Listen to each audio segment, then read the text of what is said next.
Hello, everyone. Welcome to Everest's World. Today we have a special guest, Lisa Skinner. How are you doing today?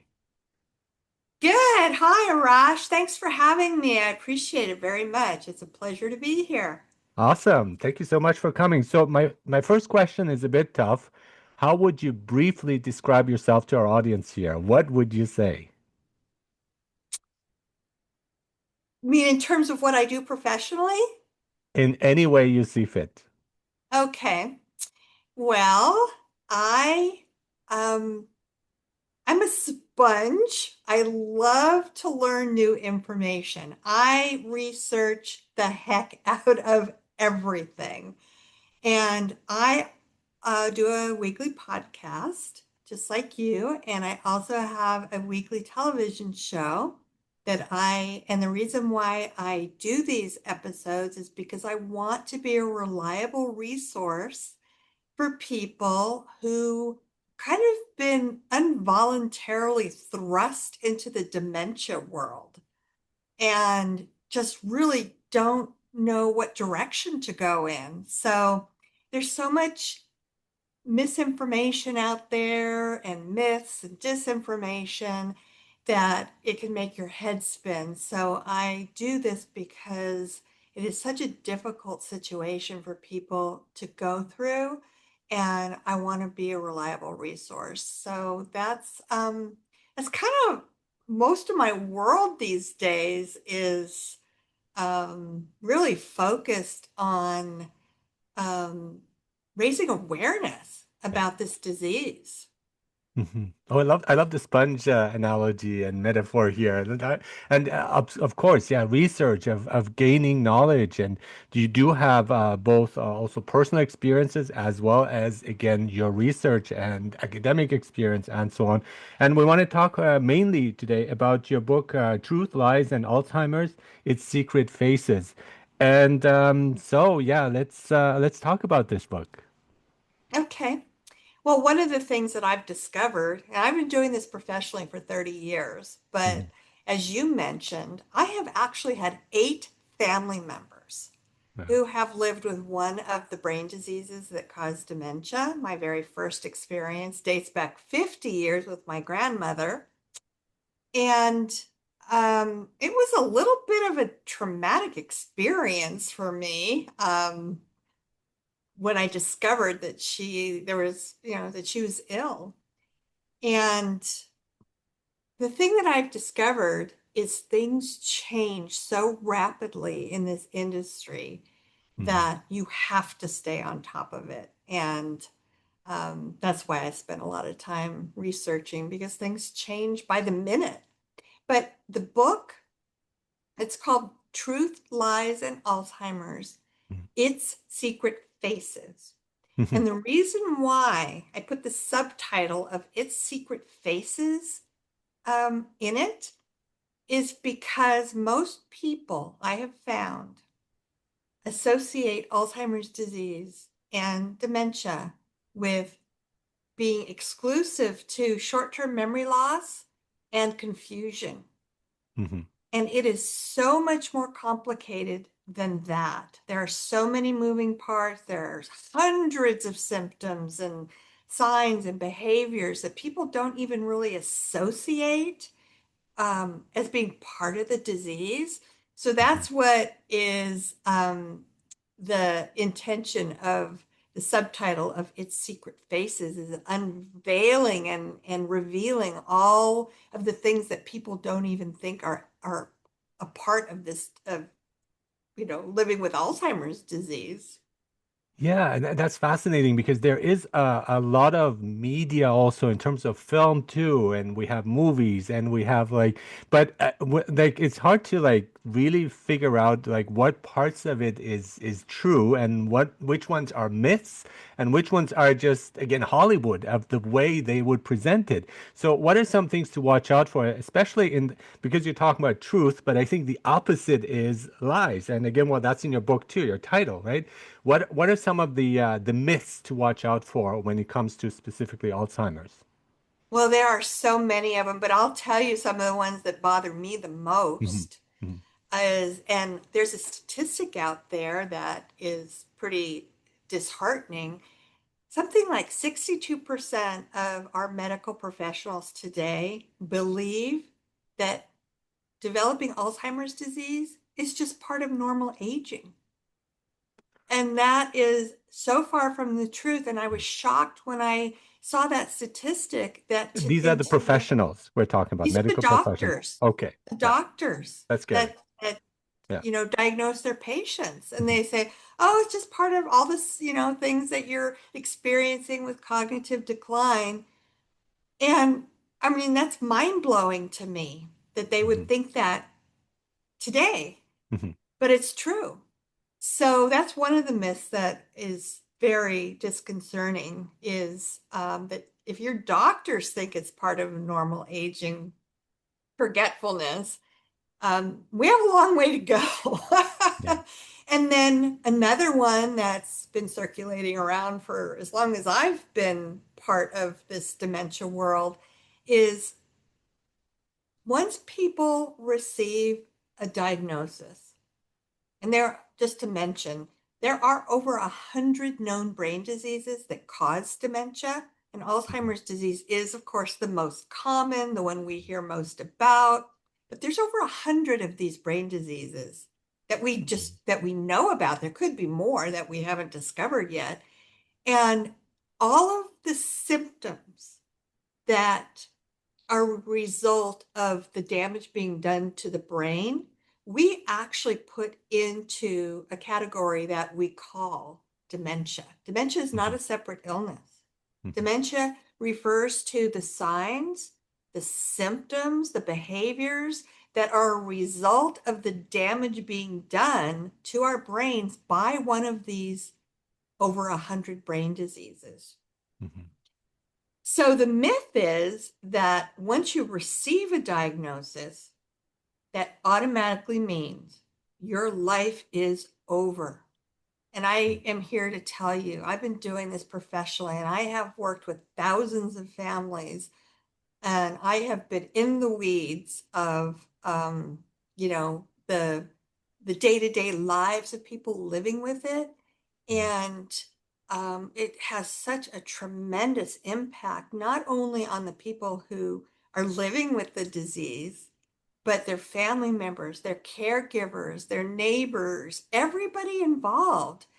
And what I have witnessed personally and what I practice, because I'm a certified dementia practitioner and Mhm. trainer, and I teach the methodology called person-centered approach to care.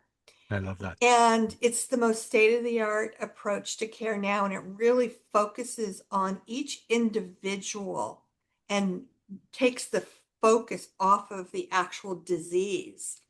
So our care approach is to customize it to each individual person.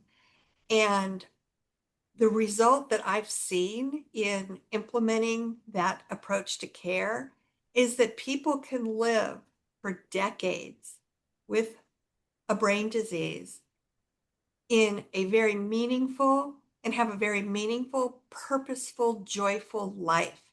You Mhm. just need to um, have the skills and the knowledge and the strategies and the techniques to be able to provide that for either your family member or the person you're caring for. But people think, okay, that's it. A person has dementia, um, and It very it shortly they're not seemed even like going to recognize me anymore. But yes.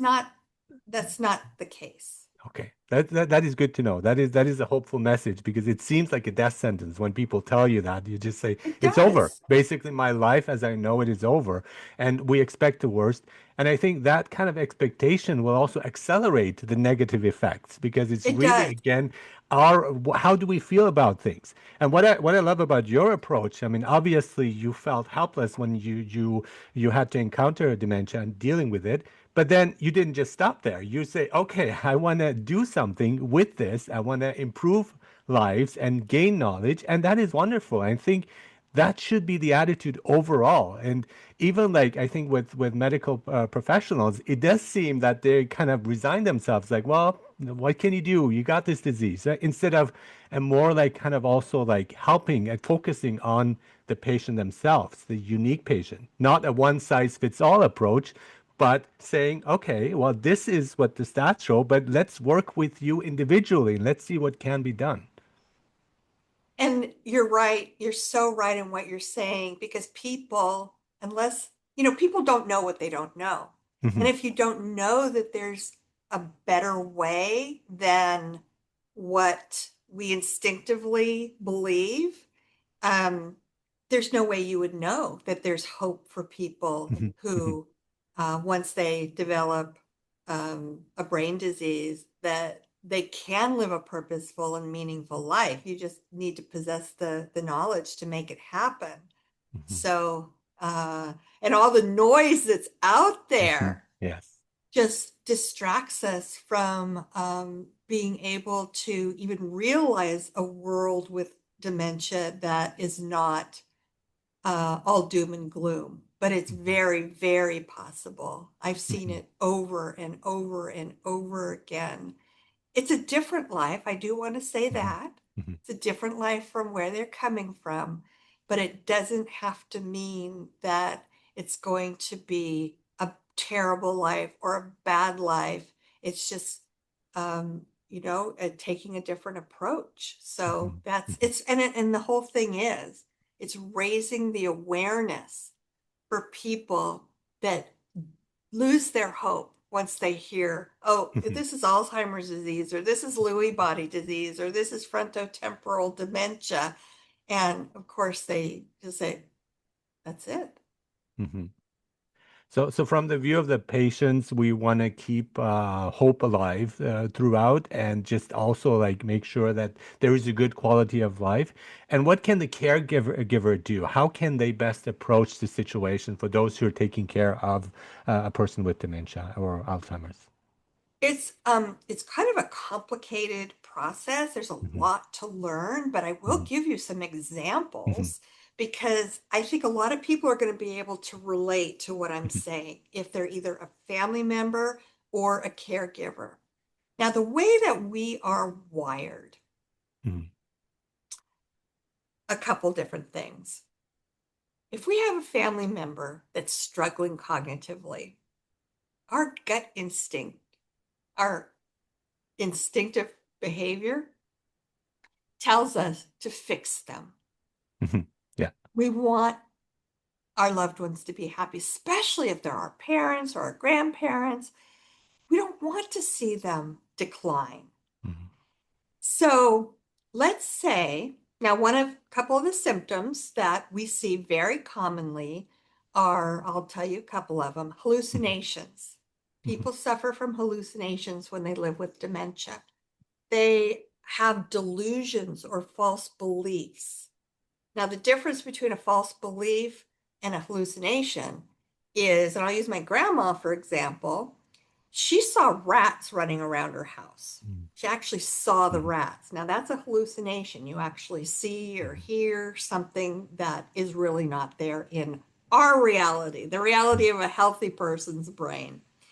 A delusion is believing something is true. Now, with people living with dementia, so using my grandmother as an example again, Hmm. she believed that there were birds living in her mattress and they would come out at night and peck at her face. Oh And my she God. couldn't sleep, she couldn't eat, she was terrified, she didn't know what to do. Now, in her mind's eye, in her reality, she believed that they were there.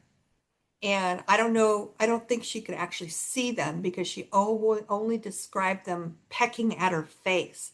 So in Oh. her mind, she believed that she felt something. And then they'd quickly disappear and go back into the mattress. So that's an example of a false belief or a delusion. They're synonymous. Mhm. The rats running around the house is an example of a hallucination. And then paranoia and suspiciousness is another very common belief and behavior that we see. And in her case, she believed that men were constantly breaking into her house. They were stealing her jewelry. They were eating her food and only leaving her like crusts of bread to eat. Well, And she was convinced they were going to do away with her and take over her life. So she was constantly suspicious of everybody and paranoid. That's another common symptom.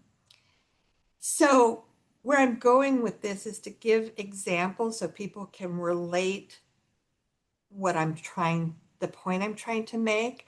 And this goes back to our instinctive response, exactly. the way we are wired. Yeah. So let's use the rats as an example of the point I'm making here and how the effective responses to that situation are counterintuitive to the way we instinctively want to respond. And how Like would we that want to say there are no rats, right? There's nothing there, right? Just what are to you confront talking them with it. about? Exactly. Yeah. And Yeah. that is the way most people, rats, I don't see any rats. Yeah. What are you talking about? This sounds Yeah. crazy, Grandma. What are Yeah. you talking about? There Yeah. are no rats. Yeah. You know, But that is their reality. That is what that they is see. their reality. Yeah. So is a much more effective way to respond to any one of those examples. Mhm. Birds living in your mattress. Another common scenario is people who live with dementia. A lot of times their spouse has been deceased for years. And Mhm. then all of a sudden, out of nowhere, they will insist that that spouse is still alive and maybe waiting for them at home. And they'll jump up out of the sofa seat and say, "Take me home, take me home. My husband's waiting. I need to fix Mhm. some dinner." In their minds, they believe it. That's their truth. Mhm. So I'm going to use that one as an example because that's a really good one to illustrate. So let's say I'm with my mom and my dad's passed away years ago. And all of a sudden, out of her mouth, "Dad's waiting for me at home. You've got to drive me home. I got to fix him dinner. I'm sure he's starving by now."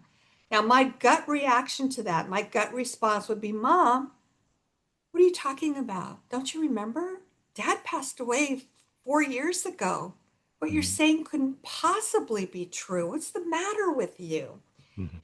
So we're not only correcting, we're trying to fix her. We want to steer her back into our Mhm. healthy Mhm. brain reality. Now, imagine that in her mind, she believes that her husband, my dad, is waiting for her at home and is alive and well. And I said to her, "Mom, what are you talking about? Don't you remember Dad passed away 4 years ago?" She might react in a panic and say, "What?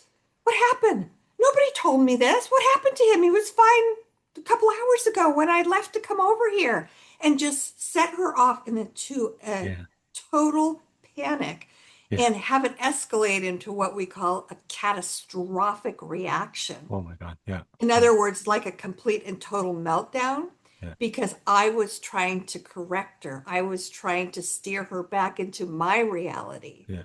That is not the way we effectively and successfully approach these behaviors that we see. Or So she might say in this case, what are you talking about? Of course he's alive, like the same way we would react to the rats, right? Because for that, for her, it's that reality. And it's again, take me to him, right? As like seeing that as an actual truth as well. that's exactly right. Hmm. So, what we need to emphasize is that in order to be successful at de-escalating these particular situations and calming her down and satisfying her belief that she's got to get home right away because dad's there and he's hungry, is we have to do what we call join their reality, meet them where Yeah. they are. Yes. And it's not necessarily by lying, Hmm. it's by validation.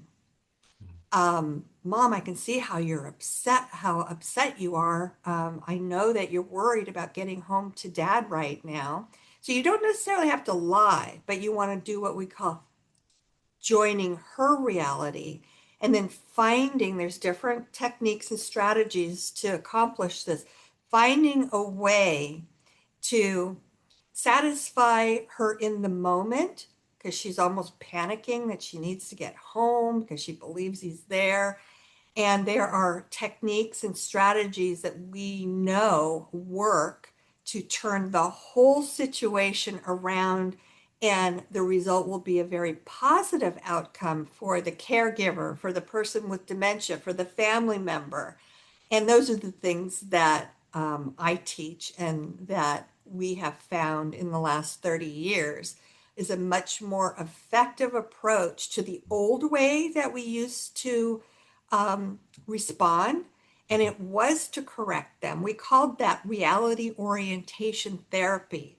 We Yeah, okay. corrected Yeah. them. We tried to But steer that's them. on the side of the therapist, not the view or the patient care, of like from their point of view, right? This is like imposing something upon them, which That's is this is right. our reality and you should conform to that as opposed to working with them. Yeah. That was the old approach, and Yes. it Yeah. Of simply did not course work. not. It caused Yeah. a lot of harm, Yeah. frustration, Yeah. more anxiety and Mhm. upset than was necessary. And then we discovered that the effective approach was what we're calling the person-centered Mhm. approach to care, joining them where they're at in their mind's reality, not in our reality. Does that There make are there, sense? yeah, absolutely. But are there moments of lucidity where they are lucid, where they are aware of things? Is there like a fluctuation of that? Yeah. Oh, yes. Hmm. Yes, very much so. So a person living with dementia, especially when they're progressing through the more extreme stages of the disease, can come out with something really far-fetched 1 minute, Hmm. and then all of a sudden they regain their lucidity Hmm. and don't even remember that they thought their spouse was Right. still alive. Everything was Yeah. just back to normal. So you have to be prepared for those transformations. And the way that you do that, you have to follow their cues based Yeah. on what they're talking about. So you know that they're having kind of an episode of memory loss and Yeah. confusion. If they start telling you that their deceased husband is waiting for them at home, you know that they're not lucid at that Hmm. moment. Hmm. So you Hmm. have to follow their cues, Hmm. and that's the only way you can really tell if they're back in the timeline that they're supposed to be, the here and now, or if they've gone back into a different time frame of their life when their Yeah. spouse was still alive. It's kind of interesting because it's a similar way when a couple fights, for example, and both of them are agitated, and in that moment, none of them will see reason. So it's really hard to reason with the other person because they're so emotional about things, and then where you need to calm down. So it's that kind of like also a feeling of like, yes, this is an episode, but there is a moment after where, this person might return to reality. So that's a bit hopeful too. But also, I'm curious about something called terminal lucidity. Have you seen that? Have you experienced that where people right before their death, like moments before, they might regain that kind of awareness and consciousness, and that's been studied a bit. So I wonder if there's some truth to that, It's and very real. it's very real, and in I a way that gives me a lot of hope. I actually saw it with my own stepfather. Now, he Okay. did not have dementia, Hmm. but he was in a coma. He was dying Oh, of oh my cancer. God. And we had hospice in the home. They had set up a hospital bed for him in my mom's, their living room. And he actually had slipped into a coma. Hmm. And I was over there this one day and I wanted to go check on him, just make sure he was still breathing. Hmm. So I was looking at him, to see if I could see his chest moving up and down. And all of a sudden, he sat up Oh my God. out of this coma that he had been in for 2 days. Yeah. And he sits up and he is as wide awake and aware Uh-huh. um, as anybody. And he's looking through me. He's not looking at me. Oh, And he said, "Oh, Lisa." He knew who I was. "Oh, Lisa, there's the most beautiful angel standing right oh my God. behind you." Yeah. And then he um, laid back down. Yeah. And shortly after that, he went back into the coma. And the next morning, he was gone. Oh wow. I hear these stories Yeah. all the time. Yeah. Moments of lucidity at the Yeah. very last moment, or Yeah. in his case, he just, Yeah. you know, was in a coma, woke up, told me about these beautiful angels that were standing behind me. And then the next day he was gone. It's like they came for him or something, but I Hmm. was part of that. I actually Yes, that's amazing. experienced it. Yeah. It's not that I heard the story from somebody else. This The angel really was right happened. behind you. Yeah. Yes. Yeah. That's Yes. awesome. Now, I That, didn't see any yeah, I angels, know, of but course. he Yeah. certainly claimed he did, and Yeah. I believe him. Yes, I absolutely. believed him Yeah. Yeah. wholeheartedly that Yeah. they were there. And this is just wonderful because I believe in a spirit and a soul, if you like, and then so So that do kind of I. separation, and that they're not suffering in the other life. So there's in a way like a kind of liberation of the soul from the body that is suffering, that's physically suffering, and that gives me a lot of hope because if you believe in that, I think that's a wonderful thing. Well, I certainly believe in it, Yeah. especially after, I mean, I've always believed in angels, but Hmm. after that experience, there was no doubt in my mind that Hmm. there's another dimension and that Yes. they are, they were there probably to guide him home Hmm. because it was just such a bizarre experience, Yes. to watch a man just Yeah. snap out of a coma that he's been in for days. Yeah. And like I said, he was looking through me, but he did call me by name and Yeah. just tell me about these beautiful angels that were standing Yeah. behind me, Yeah. That's looking wonderful. after him. And I, from that moment on, and this was, I don't know, 15, 20 years ago, Hmm. from that moment on, I have never, ever doubted that we do Hmm. have angels Hmm. among Hmm. us. Hmm. And for me, when my dad passed away some years ago from cancer, I told him again right before, I say, come and see me in my dreams. And then like it was just maybe a week later, he showed up in my dreams. Like, so what do you want to talk about? And I felt that kind of connection that it was really him. This was not just my imagination. So that's again, it gives us hope that there is again, yes, there is a suffering, but then there's another dimension, as you said, and I think Yeah. that's definitely true. Well, that's a an interesting story because my sister just shared with me probably about 6 months ago. We all went out to dinner, and she said our dad passed away uh, 15 years ago, Mhm. and recently she told me that he came to visit her Mhm. in his dreams. But the one thing that she did tell me said he didn't look like Dad did at the time he passed away, which was at 84 years Uh-huh. old. Uh-huh. He was a Yeah. younger version of Yeah. himself. Yeah. Yeah.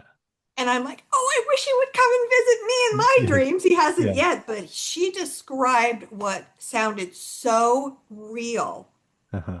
And um, I have read and Yeah. watched documentaries and things like that where when we go to this other dimension, Yeah. we are younger versions of ourselves. Yeah. And happier and just a happier Yeah. version. Yeah. Do you remember that being true when your dad came to visit you? Was it the man that you last saw or a different? Interesting. I think he was younger, like actually on second thought. Yeah. I just know he was much more relaxed. Right? It was calmer. It was not like, just very different, not suffering. And yeah, that's true. Yeah, that is amazing. But again, much happier, I think.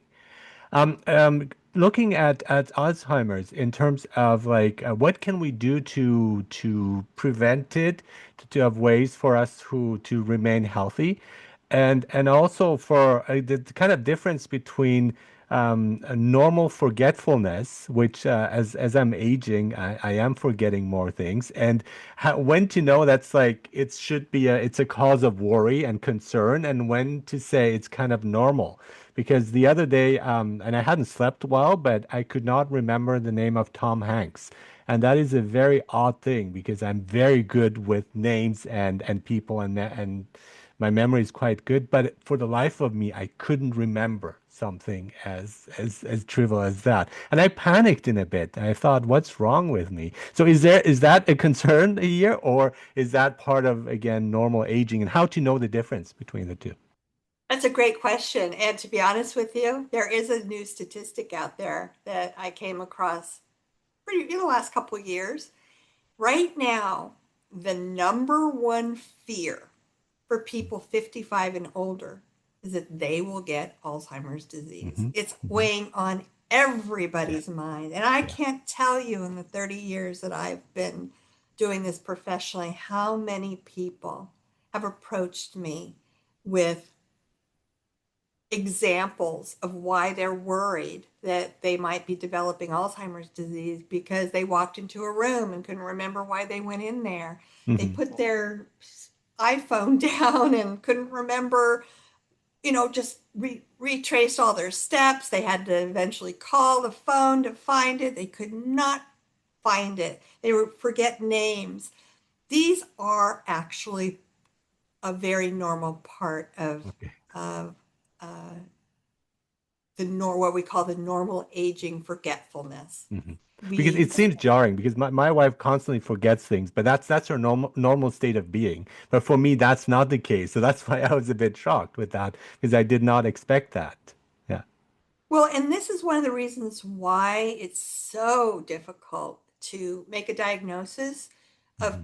that people do have something more serious going on because the signs and the symptoms that we see, even with Alzheimer's disease, I don't know if you know this, but people can actually live with Alzheimer's disease for 10 or more years. Hmm. It's developing in their brain and doing the damage, but they show no signs or symptoms at all. And then all of a sudden, the signs are subtle. Hmm. But this is what I tell people. Normal aging forgetfulness is happens to all of us. Yeah. It's probably starting in around the age of 40. So not even in Hmm. our older years. Um, so don't start panicking if somebody's name flies out of your head or you did Hmm. forget why you walked into that room. Hmm. Our lives are busy and there's so much noise and commotion being thrown into our heads that it's, stands to reason why we would forget things. Hmm. When it's time to be concerned Yeah. is when we start seeing it happen more frequently and more severely, and it starts to impact our ability to function on a daily basis. Okay. Like let's say most of us, if we're coffee drinkers, um, we are now wired to not even think about walking into our kitchen and turning that coffee maker on. We just kind of do it in our sleep, Hmm. practically. Now, if I all of a sudden forgot not just how to operate that coffee machine to brew my coffee in the morning, but we can't even remember the function of the coffee machine. You're staring at it and you're going, I have no idea what I'm supposed to do with this, Yeah. let alone how to turn it Yeah. on and brew your coffee. Hmm. That's a red Okay. flag. Yeah. And by the way, I read a book on the how the brain works when you're like making coffee, and that's a really complex set of things, of thoughts, because you do have to remember the order and stuff. So it's like the brain is pretty amazing in like just remembering how to make coffee. Like that's an accomplishment. And then so it is like, But yeah, then it becomes second nature it that we becomes don't second have to nature. think of every single Exactly. step. But Exactly. that's one Mm. differentiation with dementia. Okay. You lose your ability to what we call task Hmm. sequence. Hmm. So let's say Exactly. brushing your teeth. I Yeah. mean, we were taught when we were 2 or 1 Mhm. to Yeah. brush our teeth, and Yeah. there's a series of steps that you go through to go through the entire process from taking the toothbrush out of the Yeah. holder to running it underwater to putting the Yes. toothpaste on. We forget how to do those tasks when we get to a certain And stage of that's hard. dementia. Yeah. And that's another red flag that Okay. you cannot complete a task. Hmm. Or let's say your caregiver is giving you a shower and you don't remember all the steps of the showering Hmm. sequence, and you just all of a sudden think you're done, and you still have shampoo in your hair. The caregiver hasn't even washed it out of your hair, but in Hmm. your mind, your shower's done, you're over. So these are Yeah. some Okay. examples of things that are happening to us when we're living with dementia. And so to continue of being healthy is like, and there's a connection with diet too. Does that make a difference? And lifestyle choices again of doing exercise. So is there ways of again keeping healthy and trying to keep dementia away by engaging in that, by having a good diet, by doing exercise? Does that help?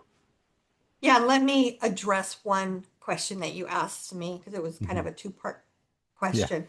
So we have there is no known way to prevent Alzheimer's disease Okay. or any of the other over 100 brain diseases that Hmm. we know of. Hmm. There is no prevention. Hmm. There's no cure. Hmm. There is no reversing it. Hmm. Um, but we've been doing studies for decades, and there are correlations that have been discovered that address your other part of your question that we now know there are things that we can do to slow down the progression or not prevent it. That's one thing about Alzheimer's disease. Everybody needs to understand this is an angry disease. It does not discriminate against anybody. And Hmm. we have known risk factors that play a role in either increasing a person's chance of developing Alzheimer's disease or minimizing that risk. Hmm. And all of the things that you just asked me all play a role in either increasing a person's risk or minimizing that risk. Hmm. So we have, I don't know how much time we have left, but I can go over Yes, some of please. them quickly. Okay, Yeah. so we have what we call modifiable risk factors. Hmm. And then we have a whole huge list of, or modifiable risk factors or non-modifiable risk Hmm. factors. I'll start with non-modifiable because the list Hmm. is short. The Okay. number one non-modifiable risk factor to any of us developing Alzheimer's disease is our age. Hmm. So we're stuck with whatever chronological age we are. We can't change that. It is Yeah. what it is. Okay, Yeah. that's a non modifiable risk factor. You can't change it. The next one is our gender. Hmm. Women um, are known factually and truthfully to develop Alzheimer's disease more than men do. There's a couple of Oh. theories about why, like women live longer, and we also go through hormonal changes that Hmm. men don't go through, but Hmm. Hmm. we don't know that for sure. We just know that more women do develop Alzheimer's disease than men. Can't change that. The next category are genetics. Hmm. So there is a genetic gene that is inherited. It is inherited, and it's passed down by either one of our parents or both of our parents. Hmm. So if you have two APOE4 genes, then you inherited one from each one of your parents. Or you can inherit one APOE4 gene, and this is the Alzheimer's gene. Hmm. If you have it, a lot of people said, okay, I'm done. I'm going to get Alzheimer's disease. I have Hmm. one or both or two of the genes. That's not true. Okay. Again, Yeah. it does not discriminate. You Hmm. can live with two alleles of this APOE4 gene and still never develop Alzheimer's disease. That's So amazing. And Yeah, that's how I so feel about mainly genes in general, like the probability, but then there's the probability that you won't get it. It's like kind of like a Russian roulette, like you might fire, but not again. And we want to try our best to, again, remain healthy so it doesn't happen. There's an element of like choice we have in that direction that we should take advantage of, I think. yeah, but the truth of that situation is Hmm. if you do inherit one or both of the genes from your parents, your risk increases That's right. significantly. That's right. Yeah. More so if you have both um, two of the genes versus one, or But it's not no, a death sentence in the no, sense no, of like, yeah. it's So not. that gives me hope again. Yeah. Yeah. So for anybody listening, Yeah. please um, at least be rest assured that it's not a death sentence. It does not mean you will develop Alzheimer's. Your risk does increase though. And then the last Mhm. non-modifiable um, risk factor is our race. So Mhm. certain ethnicities are at a higher risk of developing Alzheimer's disease than others. Mhm. Mhm. And none of those things we can change. Yeah. So then we have to factor in what we call the modifiable risks. Mhm. And the number one modifiable risk to developing Alzheimer's disease is living with a heart condition, cardiovascular disease. But Yes. Yeah. we call it modifiable because it can be treated. Yeah. Sleep apnea is another medical condition that we now know um, increases a person's risk of developing Alzheimer's disease. They're sleep deprived, they're not getting enough oxygen to their brain, they're not falling into that deep sleep. So it is now known that that is a risk factor, Mhm. but it's treatable. People can use CPAP machines. Diabetes is a huge risk factor to increasing a person's risk. Diabetes is treatable and manageable. Doctors can prescribe medications that can lower your glucose levels and your A1C numbers, and you can, modify your diet and you can exercise to help get that under control. So that's modifiable. Hearing loss is now a huge risk factor that increases our risk of developing Alzheimer's disease. And the list goes on and on. And then there's diet, Mhm. there's getting proper exercise, there's getting Mhm. proper sleep. But all of those things in that category are modifiable because they Mhm. can be managed and or treated. But if you kind of grasp what I'm saying here, the more of these risk factors that apply to any one individual, they keep stacking up and stacking Mhm. up. So Mhm. let's Yeah. say you have all of the non-modifiable risk factors against you out of the gate, and then you've got a host of other medical problems, and you have a horrible diet, and you never exercise, and you don't do anything to stimulate your brain, and you sit in isolation every day, and you suffer from depression. These are all risk factors that Mhm. will be stacked up against you that will increase your risk of developing Alzheimer's disease. If every single one of these factors applied to you, let's say Arash, Mhm. does that mean that you're definitely going to develop Alzheimer's disease? It does not.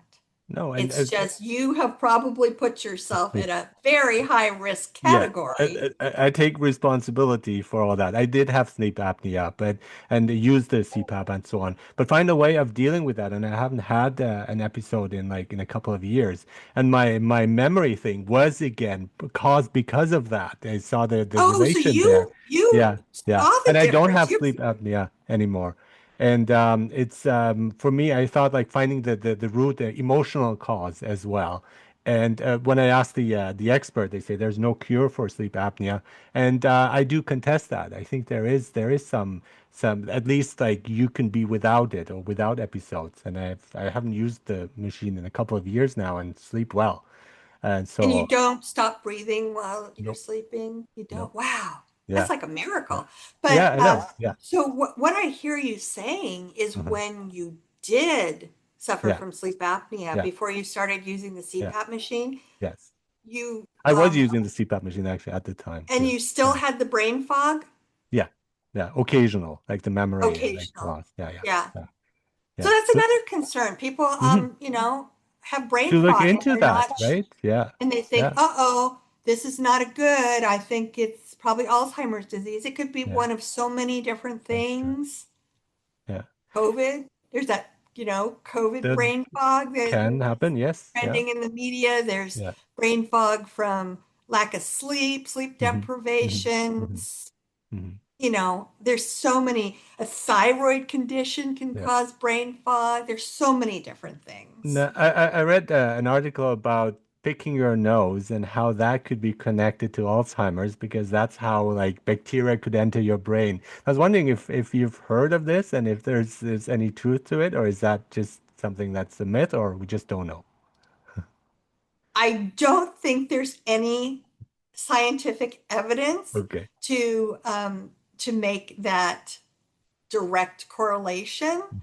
Mhm. That's kind of a new one on me. I mean, I've heard Okay. some wild things Yeah, yeah. that were have not been substantiated. I would But probably this seems venture to say scientific that in that's nature, like probably, yeah. research. But again, that's something perhaps to look into, something interesting. And what about the medication now, the new medication that they're using for treatment, and it's shown some promise. Do you think that is something that does work, that helps, or don't know enough, or I would say the jury is still out on that one because Mhm. it has not been FDA approved for very long, just in the last Just year, recently? maybe Exactly. year and a Yeah. half. Yeah. And there haven't been enough people that have gone through the regimen because it takes 18 months minimum Hmm. to, it's administered intravenously. But the Hmm. one thing that I can tell you is the results are underperforming to what they hoped they would. And the reason why is because our brains have a protective barrier. It's called the That's right. blood Right. brain Right. Barrier. barrier. Yeah. And when this medication is administered intravenously, it's not all getting into the Okay. brain. So Yeah. the results have not been as promising as they hoped because of that blood brain barrier is not allowing enough of.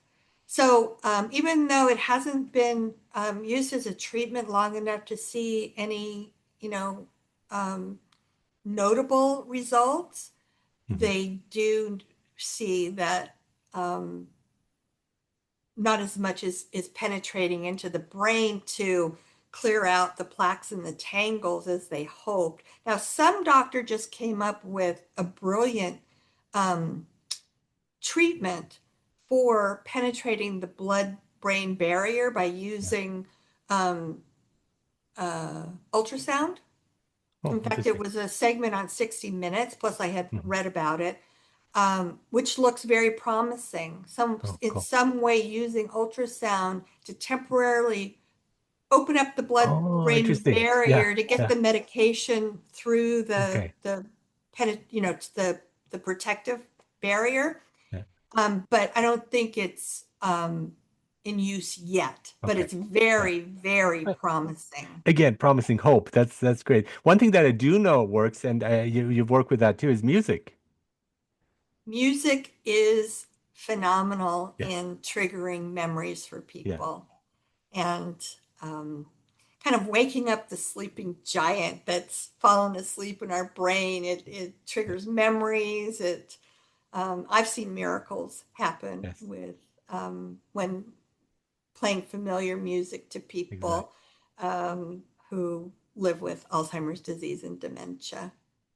Wonderful. On that note, thank you so much, Lisa Skinner. You are a behavioral expert, author, speaker, and many, many things more. And your book is Truth, Lies, and Alzheimer's: Its Secret Faces. Thank you so much for being on Rash's World and talking here. I just loved our conversation. Thank you so much for Oh, it sharing was your great. insights, your research, your book, everything. Thank you again for having me, and it was such a pleasure to be here. I appreciate you very much. Thank you.